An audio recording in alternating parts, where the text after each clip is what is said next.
the state of Germany. He was the descendant of Prussian kings, whose military skills were feared. Nevertheless, he had not yet fought a war. Worse, he knew that his English relatives thought him inadequate, and had mocked him since his childhood. They would learn, he seethed. The world would learn. The Kaiser squinted and tried to see out the rain-streaked window of the small office on the second floor of the Chancellery. On the street below, a handful of people out on the ugly night scurried for cover from the cold, wet rain that had originated in the North Sea. They had, the Kaiser smiled to himself, just lost a minor war with the elements. He tapped his fingers impatiently on the window ledge. He was always impatient of late. If he hadn't been so impatient, he would have convened this meeting in the more convivial atmosphere of one of his residences and resolved matters over brandy and cigars. But no, he was in this dismal and sparsely furnished little room that would have better served as the office of a postal clerk than an emperor. Yet perhaps this way was more advantageous.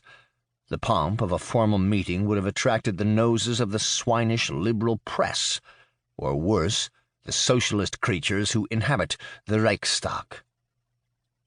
Behind him he heard the door open and close, and the last of his invitees take one of the uncomfortable wooden chairs.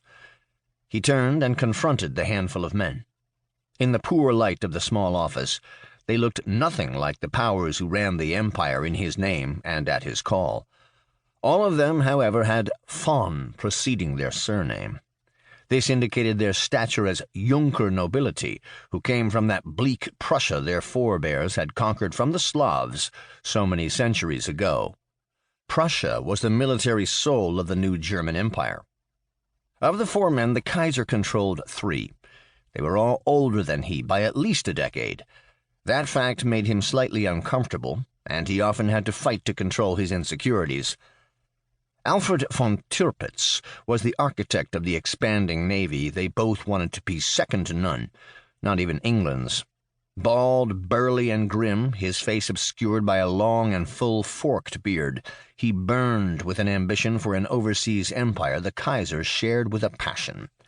Their navy was now the second largest in the world, although still dwarfed by England's. Count Alfred von Schlieffen, a slight, gray-haired man who looked more like a scholar than a soldier, was chief of the Imperial General Staff and led the Imperial Army, which was already second to none in quality and fighting ability, and second only to the Russian army in size. Since the Germans considered the Russians to be little more than barbarians, the difference in the size of their armies was not considered important. It was significant, however, that the mighty Imperial Army, with the exceptions of the short war against Denmark and the punitive expedition against China, had been underoccupied for almost 30 years. That was far too long. An army that does not wage war can soon forget how to fight. For that matter, he reminded himself, his navy had never fought in all its existence. Mustachioed Bernhard von Bülow was the Kaiser's choice for chancellor.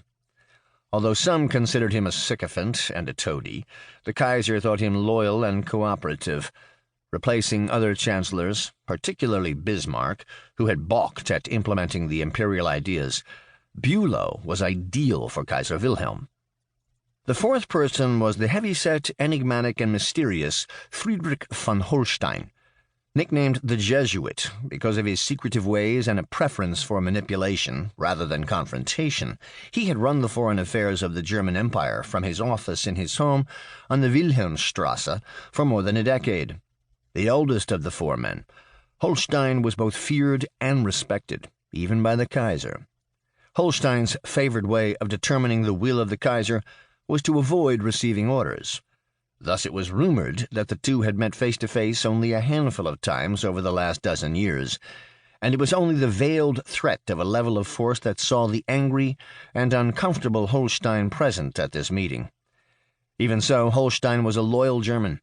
If the Kaiser commanded, Holstein would obey. In his younger days, he had been the protege of the subsequently dismissed Bismarck. This, too, caused the Kaiser to deal with Holstein cautiously. The Kaiser cleared his throat and began his prepared comments. "Gentlemen,"